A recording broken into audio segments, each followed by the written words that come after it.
My name is Mohammed Kimji.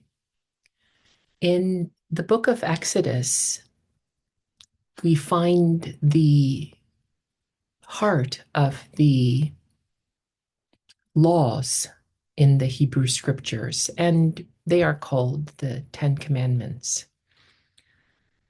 I want to discuss with you what the Ten Commandments mean, and then turn to a very critical moment in the Gospel of Matthew where Jesus refers to the commandments. And it's a significant passage because in that passage, Jesus responds to the question of a rich young man who asks him, "What good deed must I do to gain eternal life?" And Jesus makes reference to the commandments. I'm going to turn here to chapter 20 of Exodus and just read and make some comments as I work through these commandments. God spoke all these words. I am the Lord your God who brought you out of the land of Egypt, out of the house of slavery. And that's what the story about the liberation from Egypt um, is about. The Israelites are free from enslavement. They are no longer in bondage. They are living in the light of God. They are living with God. The people in Egypt are living in the darkness. The people in Egypt are not aware of the existence of God, and they are not aware of the values that the God of the Bible um, instructs his people to live by, and also lives by himself. What's so interesting about the God of Israel is that here we have the concept of God, where God is expressing the values um, that he wants his people to live by. God is subject to those very same values. The teaching, love your neighbor as yourself, is not separate from the God who utters them. God himself is subject to those very same moral commandments.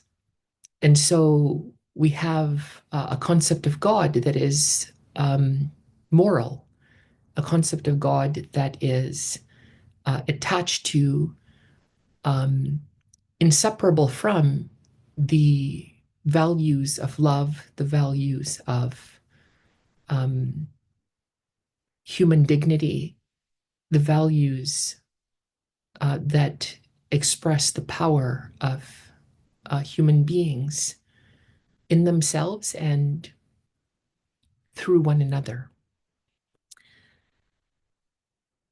You shall not make for yourself an idol, whether in the form of anything that is in the heaven above, or that is on the earth beneath, or that is in the water under the earth. That's the first commandment. The concept of idolatry is unique to the Bible because it's possible only in light of the moral values um, to love your neighbor as yourself. Idolatry is a distortion of those values. Idolatry is the prioritizing of anything else as more important than human life. And to make an idol out of God in the heavens above can mean to make a supernatural idol of God, to think of God as supernatural, to think of God as the beyond, to think of God as fate, which was how the non-biblical peoples understood the idea of God. They understood the idea of God as that which they could never understand, that power to which they were subject, but which they could never know.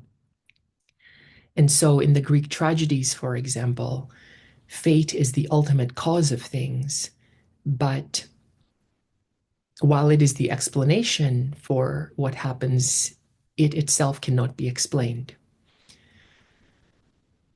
So to make an idol out of God in terms of anything in the heavens above refers, I think, to turning God into a supernatural being that is divorced from human life.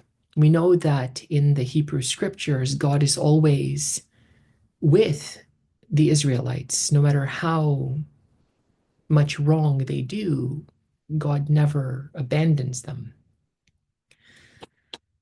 To make an idol of God in terms of anything that is on the earth means to think of God as something natural.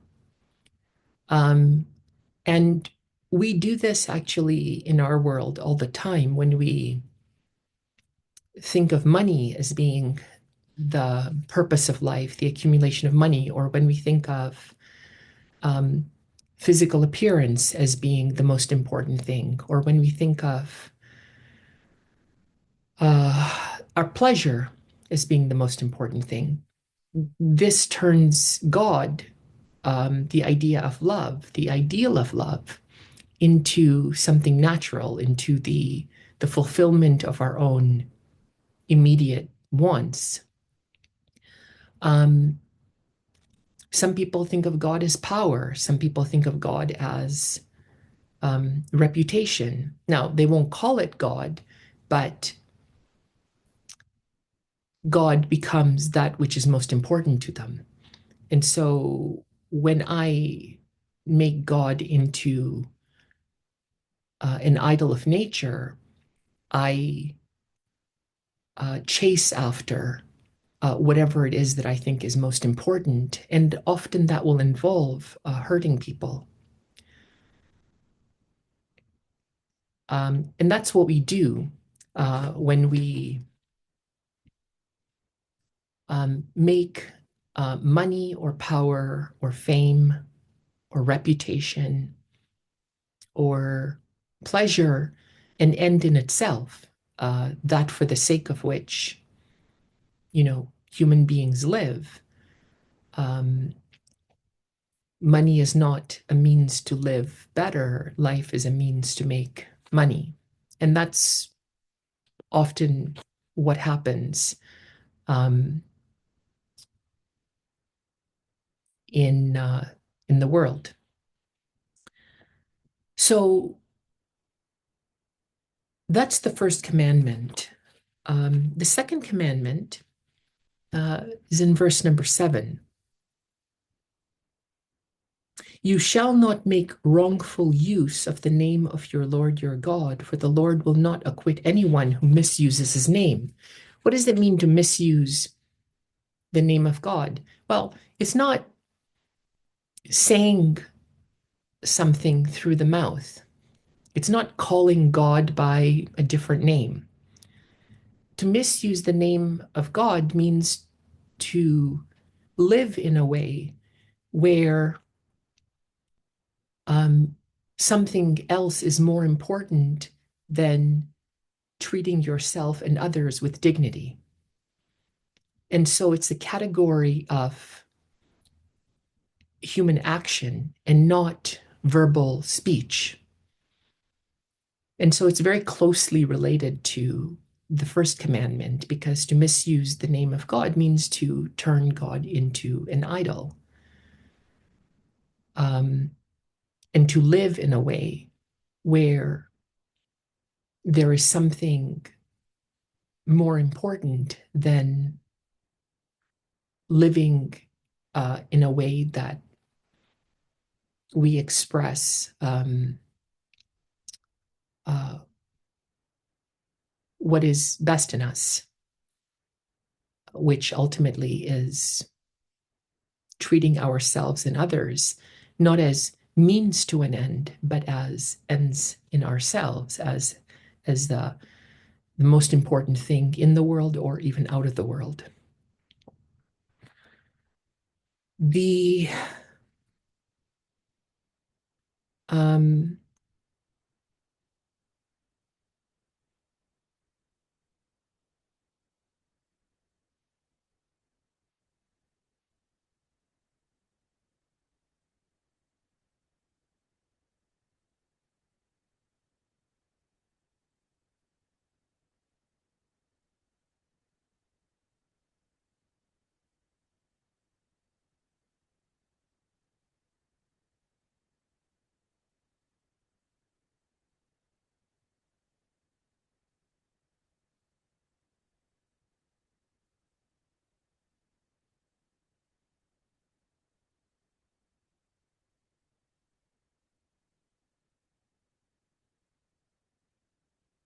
Hello, my name is Mohammed Kimji. In this video, I want to speak with you about the heart of the law of the Hebrew Scriptures, the Ten Commandments, explain to you what I think each of these commandments mean, and then turn to a very critical passage in the Gospel of Matthew, where Jesus makes reference to the commandments. But let's start with the book of Exodus, which is where these Ten Commandments are pronounced. And they occur in chapter 20. In chapter 20, verse number 1, we find the following words. Then God spoke all these words. I am the Lord your God who brought you out of the land of Egypt, out of the house of slavery. You shall have no other gods before me. This is the first commandment. You shall have no other gods before me.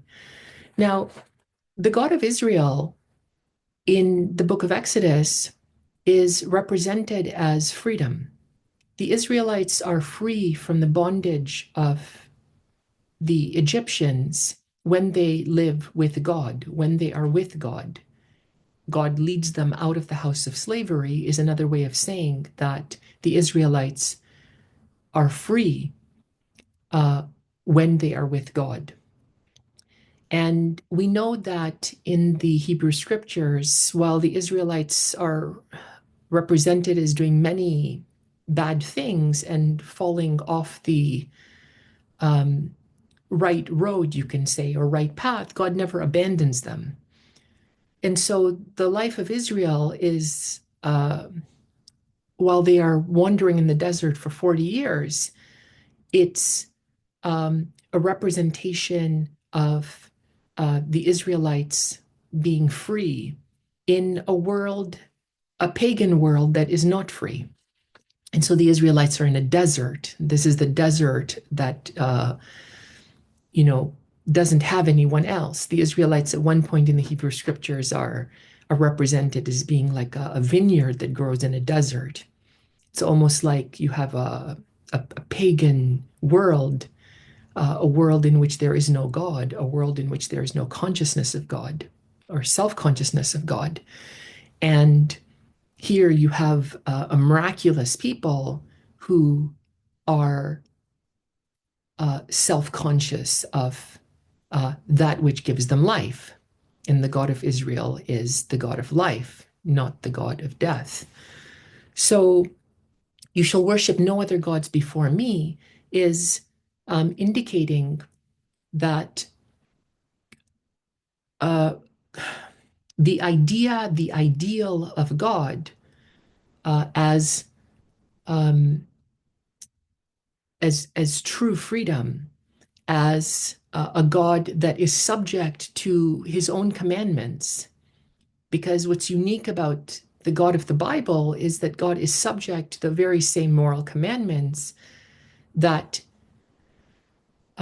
he commands his people to obey. God is not separate from that. Um, Now, there is a passage in Ezekiel where we find a stunning uh, presentation of the contrast between the God of Israel and the pagan gods. And I want to turn there for a moment before turning back to Exodus. This happens in the book of Ezekiel, chapter 16. And this is what the prophet Ezekiel says on behalf of God. Thus says the Lord God to Jerusalem, chapter 16, verse number 3 onwards. Your origin and your birth were in the land of the Canaanites. Your father was an Amorite and your mother was a Hittite. As for your birth, on the day you were born, your navel cord was not cut, nor were you washed with water to cleanse you, nor rubbed with salt, nor wrapped in cloths. No eye pitied you to do any of these things for you out of compassion. But you were thrown out into the open field, for you were abhorred on the day you were born. I passed by you and saw you flailing about in your blood. As you lay in your blood, I said to you, live and grow up like a plant of the field. You grew up and became tall and arrived at full womanhood. Your breasts were formed and your hair had grown, yet you were naked and bare. I passed by you again and looked on you. You were at the age for love. I spread the edge of my cloak over you and covered your nakedness. I pledged myself to you and entered into a covenant with you, says the Lord God. And you became mine. Then I bathed you with water and washed off the blood from you and anointed you with oil. I clothed you with embroidered cloth and with sandals of fine leather. I bound you in fine linen and covered you with rich fabric. I adorned you with ornaments. I put bracelets on your arms, a chain on your neck, a ring on your nose, earrings in your ears, and a beautiful crown upon your head. You were adorned with gold and silver, while your clothing was of fine linen, rich fabric, and embroidered cloth. You had choice flour and honey and oil for food. You grew exceedingly beautiful, fit to be a queen. Your fame spread among the nations on account of your beauty, for it was perfect because of my splendor that I had bestowed on you, says the Lord God. But you trusted in your beauty and played the whore because of your fame and lavished your whorings on any passers-by. You took some of your garments and made for yourself colorful shrines, and on them played the whore. Nothing like this has ever been or shall ever be. You also took your beautiful jewels of my gold and my silver that I have given you, and made for yourself male images, and with them played the whore. And you took your embroidered garments to cover them, and set my oil and my incense before them, and also my bread that I gave you. I fed you with choice flour and oil and honey. You set it before them as a pleasing odor. And so it was, said the Lord God. You took your sons and your daughters, whom you had borne to me, and these you sacrificed to them to be devoured. As if your whorings were not enough, you slaughtered my children and delivered them up as an offering to them. And in all your abominations and your whorings, you did not remember the days of your youth, when you were naked and bare, flailing about in your blood. This is a remarkable passage in Ezekiel, because the contrast between the God of Israel and the pagan gods is represented as with the pagan gods, leaving the baby uh, after the baby has been born to die out in the fields. And the God of Israel, who takes this baby and ultimately, when this child becomes a woman, marries her. The representation between the God of Israel and his people as being like a marriage is quite remarkable when contrasted with the pagan gods who leave a newborn baby out in the field to die. The um, the passage where Ezekiel, on behalf of God, says that I wash the blood from you. This could refer to the um, the consummation of the um, relationship. It could refer to the breaking of the hymen. Um, and so there's a very close, intimate relationship between Israel and his people. But after the God of Israel uh, marries his people, Israel, the people of Israel, take what God has given them and give it to gods that don't care about them. Um, and there's also a reference here to sacrificing the sons and the daughters to these false gods. That could actually be a literal reference um, because in the Hebrew scriptures, there are references to the actual sacrifice of children to false gods. As a matter of fact, in my video on the meaning of hell in the Bible, I mentioned that there used to be a place, Gehinnom, the valley of Hinnom, where children were sacrificed to the pagan gods Baal and Molech. And there was fire in this place where children were sacrificed. And this very same place eventually became a place where human excrement was deposited and where garbage was deposited. And the meaning of hell in the New Testament relates directly to this valley because the Greek word that has been translated as hell is Gehenna, and Gehenna is a uh, development of the Hebrew word, or derives from the Hebrew word Gehinnom. And so hell is associated with fire, it's associated with refuse, it's associated with the worship of false gods. And one's life is in hell, thrown in hell, when one's life has become refuse, or when one has made one's life refuse, um, and pointless sacrifice or horrific sacrifice.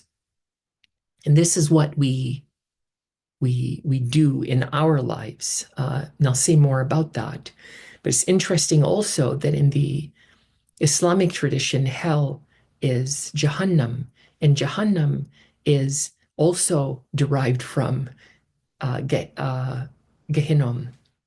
And so we have many, many references in the Islamic tradition to fire and being thrown in hell, and there being many stages of hell. And it's very scary, but it actually refers to an actual place in Jerusalem or near Jerusalem where human beings were sacrificed and where there was fire and evil and worship of false gods. So getting back to the book of Exodus now, just in light of that first commandment, it is striking how the God of Israel is represented in light of the other pagan gods.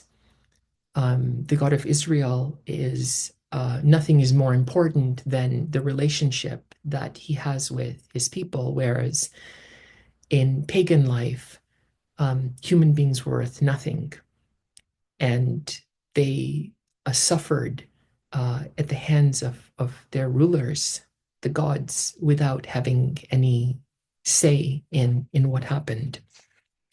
The second commandment refers, or at least relates directly to the first.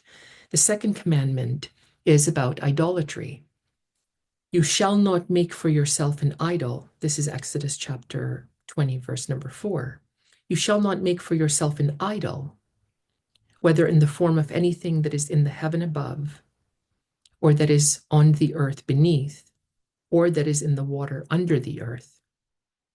You shall not bow down to them or worship them.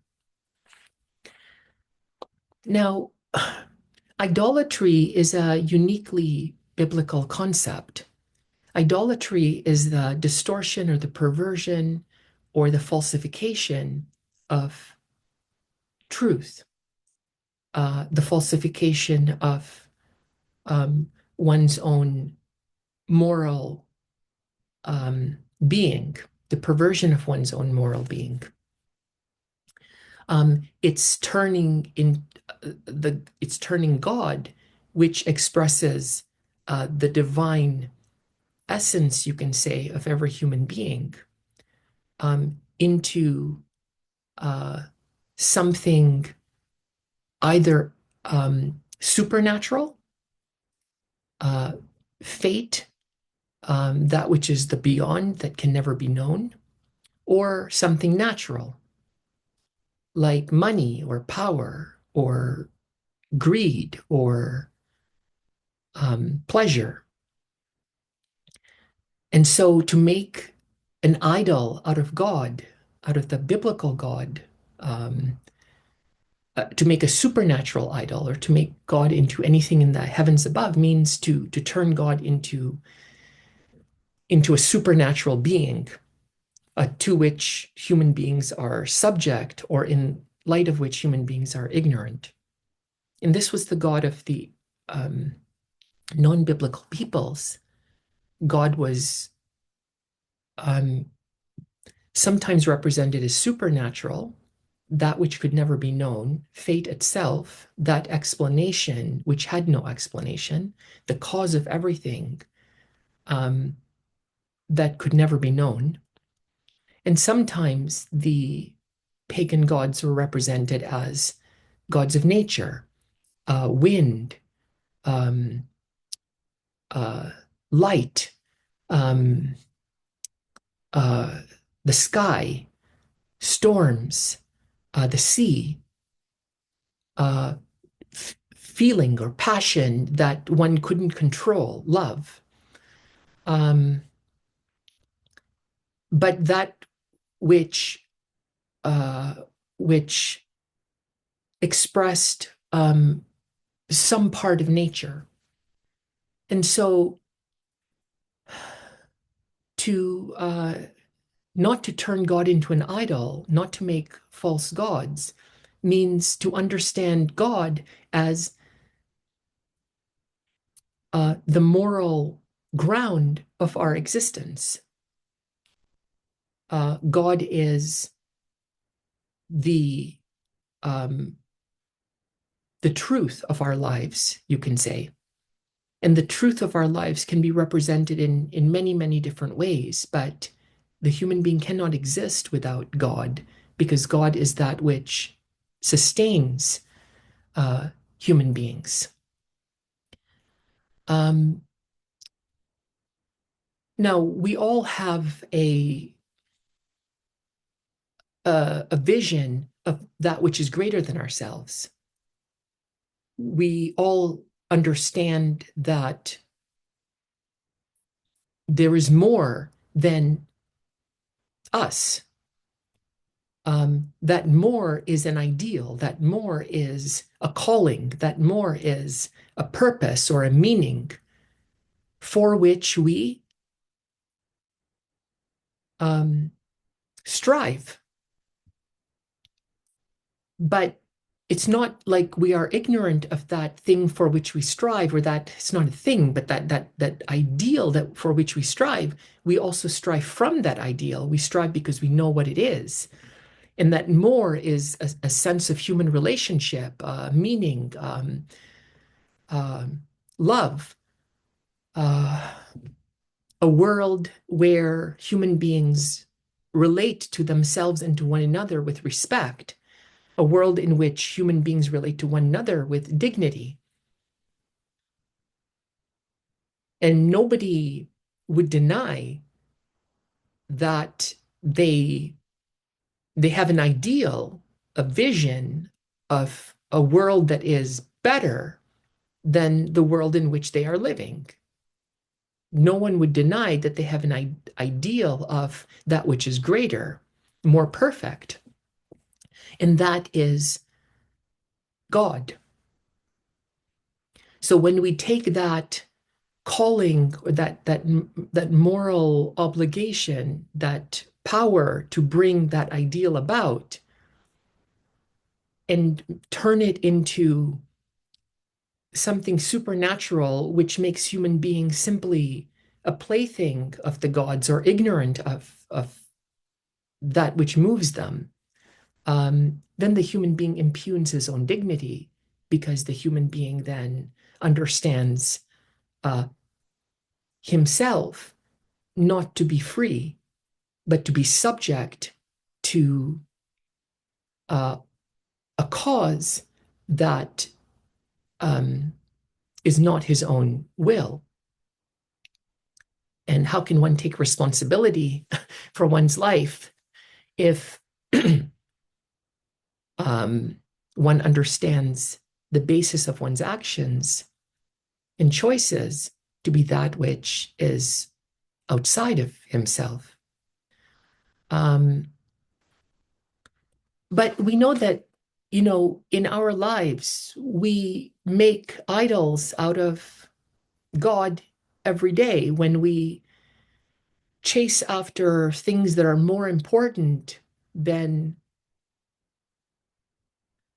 what we know is right, when we chase after money at the expense of other people, when we hurt other people in order to become rich, when we think that power is the most important thing, and we are willing to trample over, the rights of other people to get that power, or use that power to manipulate people. Um, when we think that our sensory fulfillment, pleasure, is the most important thing in the world, that then um, does not allow for the human being to live a moral life, because doing what is right, doing what we know we ought to do, living on the basis of a moral standard, becomes subjugated under the satisfaction of our own natural wants. And so the principle, the commandment not to make idols, means really fundamentally to live in a way where you treat yourself and others with respect and with dignity, and live in such a way where human being is the most important thing in the world or out of the world, because it's not a thing at all. It's not an object. The value of human life does not have a price like any object that you find in the marketplace has. The human being has dignity, and dignity is that which is beyond all price. Dignity is priceless, and the human being is priceless. Every human being is priceless. And if one could live in that way each and every moment, then one would express the Spirit of God. One would live in the light of God. One would be married to a God in a faithful relationship. The third commandment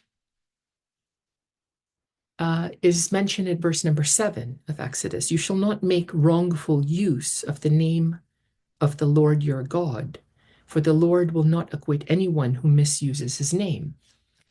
Now, to misuse the name of God does not mean to call God by a different name.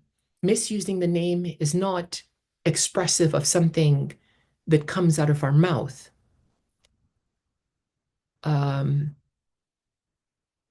Ultimately, to misuse the name of God means to live in a way where we do not live with dignity.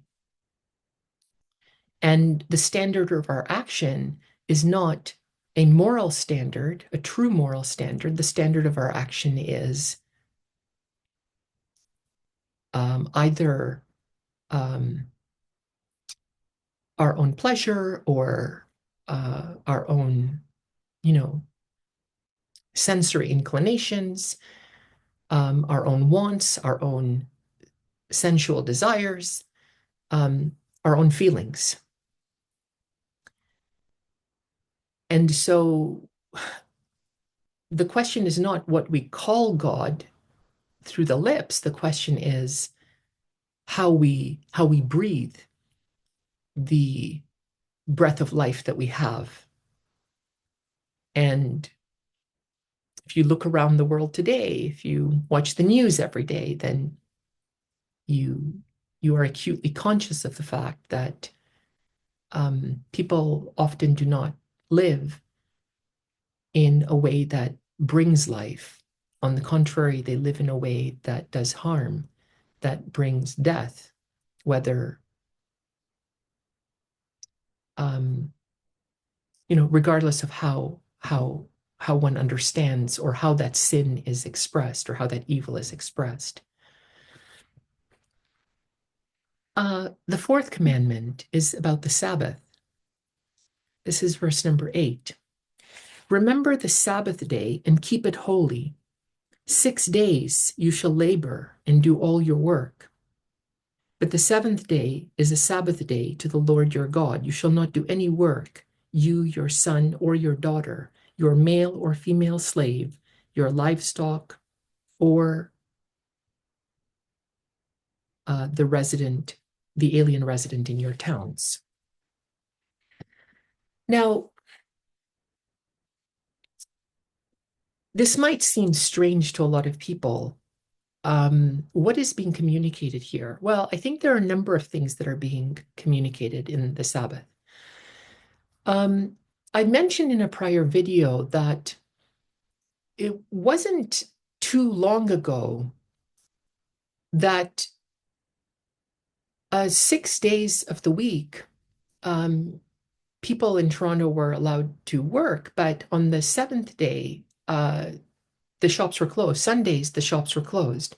I don't know if this had to do with all the shops, but I believe, I can't remember exactly, but I know that the malls were all closed. And one can see why that makes sense, because the human being is not just a workhorse. The human being must not give his life up to work, merely to work. There has to be some time where the human being can enjoy himself. The human being can live. The human being can do creative things, can create, can recreate, can recreate, can be. We are thinking, feeling beings who have passions and interests and goals. And if we were working 7 days a week, then what have we become? Then we are just like a cog in a giant machine. And we know that employers often abuse their workers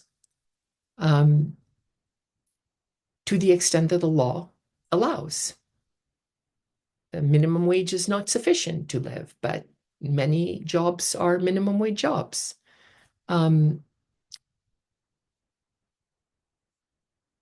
So the closure on Sundays of shops had to do with the recognition that people had rights. They had the right um, to have a day without work. So the idea of the Sabbath is the recognition that the human being is not just a beast of burden. It also turns out that there was a pagan holiday called Shapatu, um, where human beings used to punish themselves in light of the god of time. And the Sabbath is a transformation, you can say, or recreation of that day, where the day is not used for the human being to punish themselves, which is actually not that uncommon in pagan life, but where um, the human being can celebrate, the human being can have take joy, the human being can affirm his own life. And so whether it means studying or whether it means, you know, being with other people, it doesn't matter. But that day is a sacred day. It's a day to contemplate, you can say, your being, your life. And it's actually remarkable to think of the fact that there is no creature, there is nothing in the entire universe that we know that uh, um, that is living out that is thinking, living, self-conscious being outside of the human being. In fact, outside of Earth, um, we haven't detected any life, even biological life. And so, within Earth, the human being is the only self-conscious being who can make his own being a question to himself or herself. I can say, I exist, I am here, I am alive, I will die. I have a limited amount of time to to live and to express myself and to shine the light that I am. Um, and we can make our own being, which is the most important thing, the an object of our own thought. My God, we exist. We are here. Uh, in a body, we are some body, but that body has a limited um, lifespan. We are not immortal, but the recognition that we are not immortal actually highlights the the meaning of the passing of time. Because in a world of immortality, how do you distinguish between one day and 1,000 years? It's the limit that actually is the matchstick that makes the meaning of time glow. So, for those reasons, I think this is how I make sense of the Sabbath. Now, I do want to mention one other thing: is that in later in the book of Exodus, the Sabbath is a capital crime. Um, in chapter 35, for example, in Exodus, verse number 2, this is what we read: 6 days shall work be done, but on the seventh day you shall have a holy Sabbath of solemn rest to the Lord. Whoever does any work on it shall be put to death. And there are, I think, other references too in we don't need to go further, but it's a capital crime. Now, in the Gospel of Matthew, Jesus is working on the Sabbath. He violates the literal, merely literal reading of the law.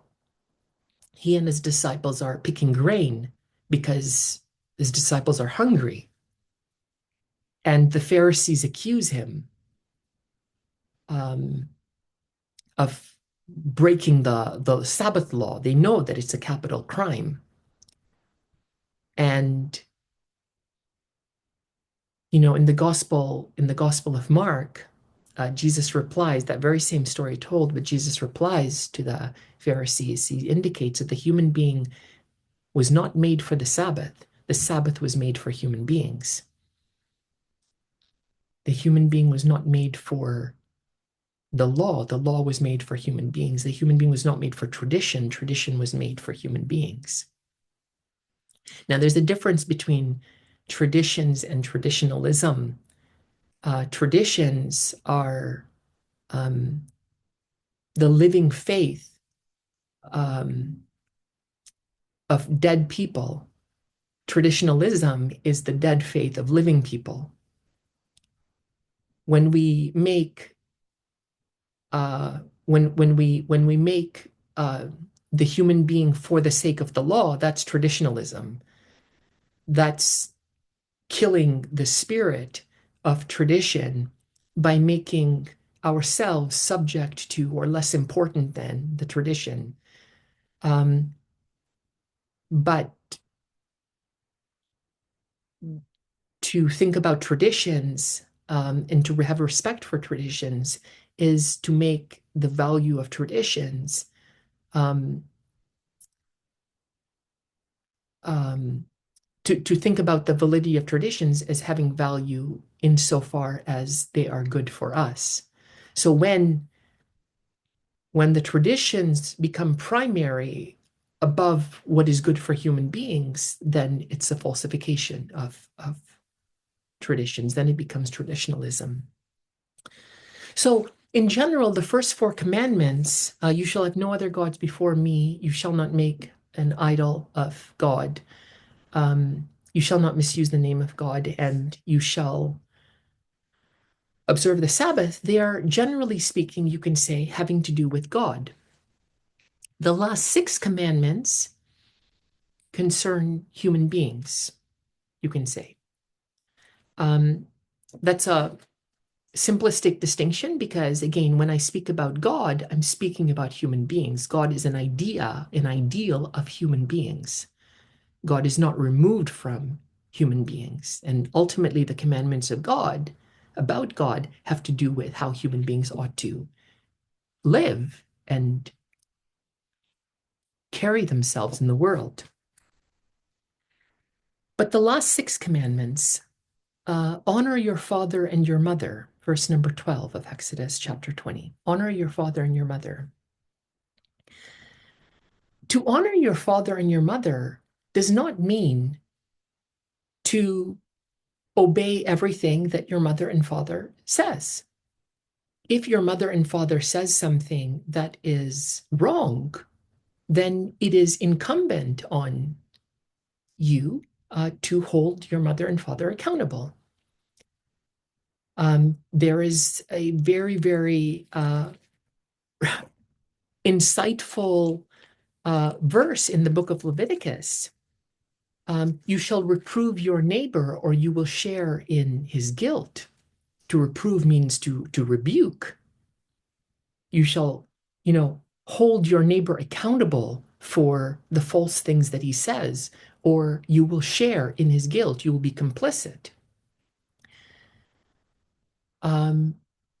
If your mother or your father were to come home one day, for example, having found a wallet, and in that wallet is the ID of the owner of the wallet with the address and, let's say, even the phone number.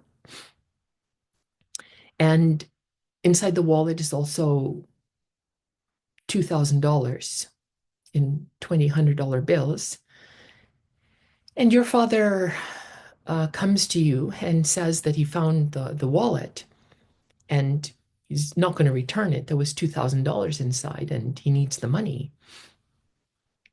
That's wrong. That's stealing.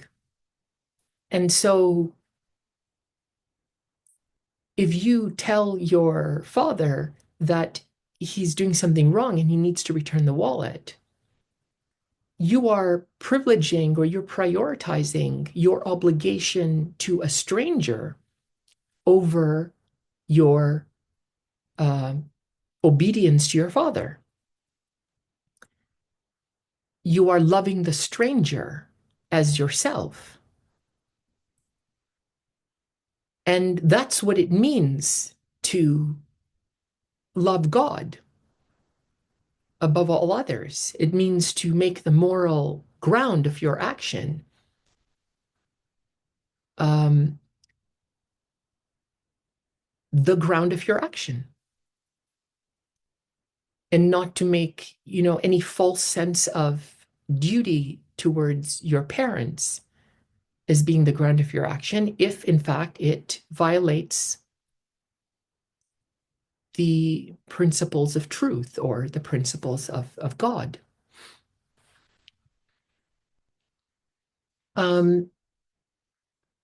You shall not murder. Commandment number 6. You shall not commit adultery.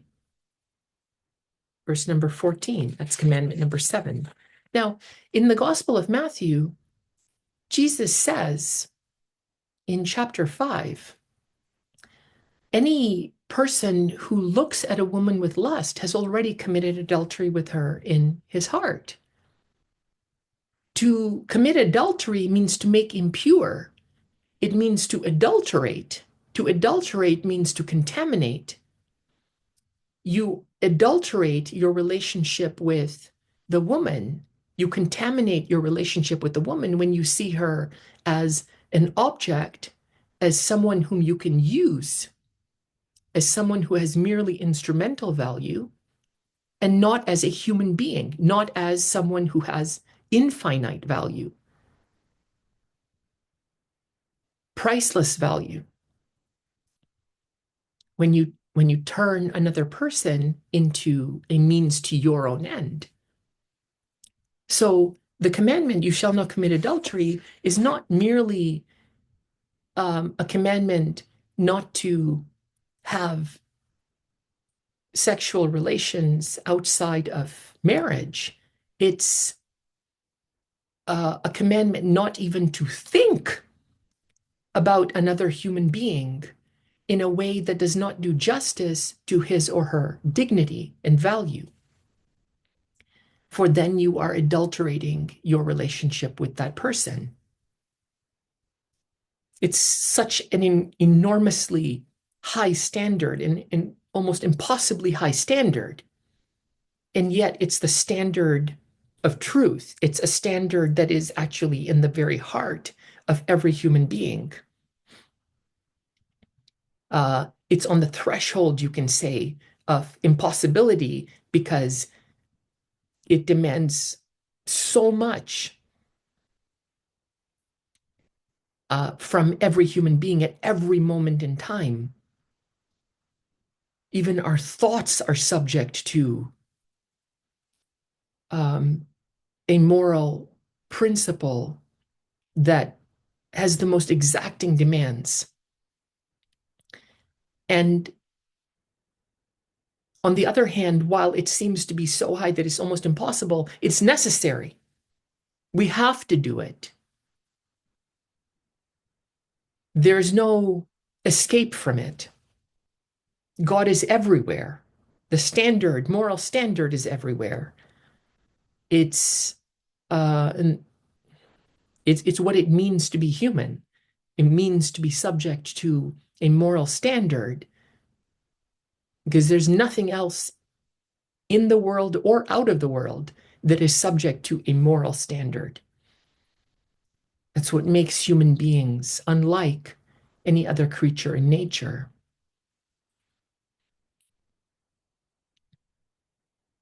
You shall not steal, commandment number 8. You shall not bear false witness against your neighbor, commandment number 9. You shall not covet your neighbor's house. You shall not covet your neighbor's wife or male or female slave or ox or donkey or anything that belongs to your neighbor. Commandment number 10. Now, having looked at these 10 commandments, we see that the first 4 are generally speaking about God, and the last 6 are generally speaking about human being. It's a false distinction at bottom because, again, the commandments about God are about human beings, and the commandments of human beings are about God. Now, that's really, really important in light of what we find then in the Gospel of Matthew, chapter 22, where a lawyer asks Jesus. So this is chapter 22, verse number 35. Verse number 35. A lawyer asked Jesus a question to test him. Teacher, which commandment in the law is the greatest? He said to him, you shall love the Lord your God with all your heart and with all your soul and with all your mind. This is the greatest and first commandment. And a second is like it. You shall love your neighbor as yourself. On these 2 commandments hang all the law and the prophets. It's really stunning. What is the greatest commandment? Love the Lord your God with all your heart, with all your mind, and with all your soul. Where is Jesus quoting from? He's quoting from the book of Deuteronomy. Yeah, chapter 6, verse number 5.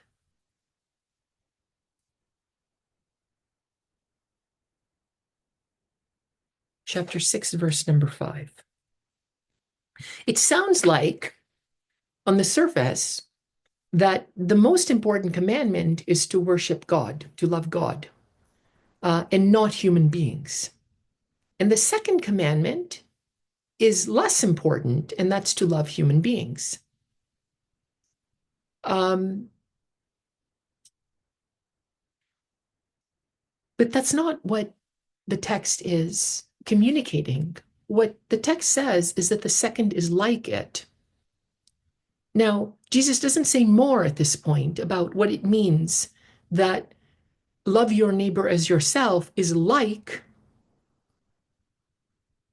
the love the Lord your God with all your heart, mind, and soul. To be like it means what exactly? The same thing? What's the difference? How can one love God with all of one's heart, mind, and soul if one does not love one's neighbor as oneself? That commandment, love your neighbor as yourself, is taken from the book of Leviticus in the Hebrew scriptures, chapter 19, verse 18, I believe. Yeah, chapter 19, verse 18. So here we get a division of the 10 commandments into 2. So the 10 commandments have now become 2. Love God, love your neighbor as yourself. And these 2, Jesus says, are similar. They're like one another.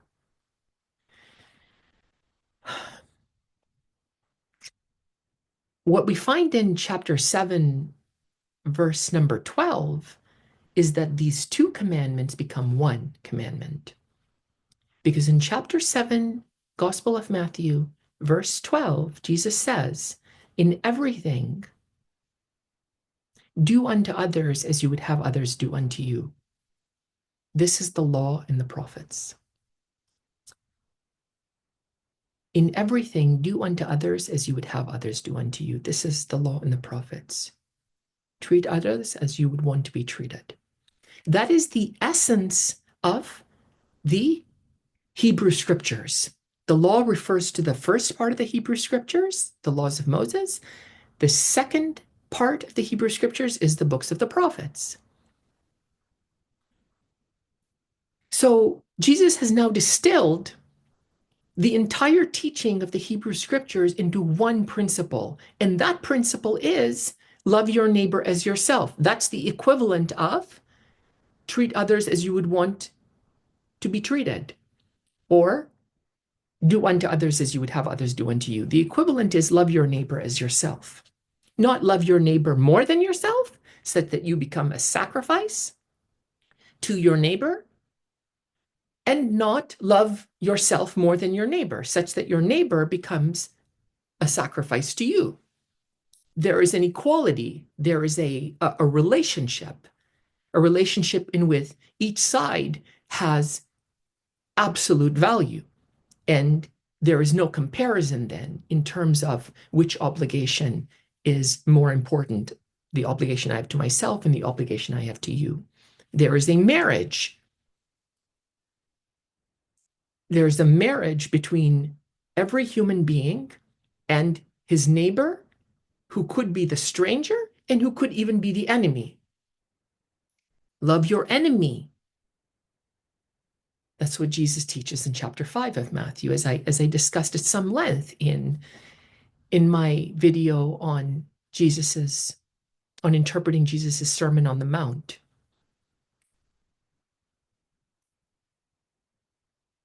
But the standard is again so impossibly high in everything. That means at every moment of every hour of every day, I have the obligation to treat every human being as I would want to be treated, not as he treats me. If Jesus would have said, do unto others as they do unto you, that would turn into retaliation. That would turn into revenge. Because if somebody does something evil to me, then I have the right to do something evil to that person. But the fact that I am held to a standard that demands restraint of my immediate reactive impulses, and that demands that I act freely and not react, that I have the power to determine my own life, that I'm not determined by my natural wants or impulses, that is something that is remarkable and not found anywhere in pagan life. You will never find a representation of the human being as having an absolute moral obligation to himself and to others at all times.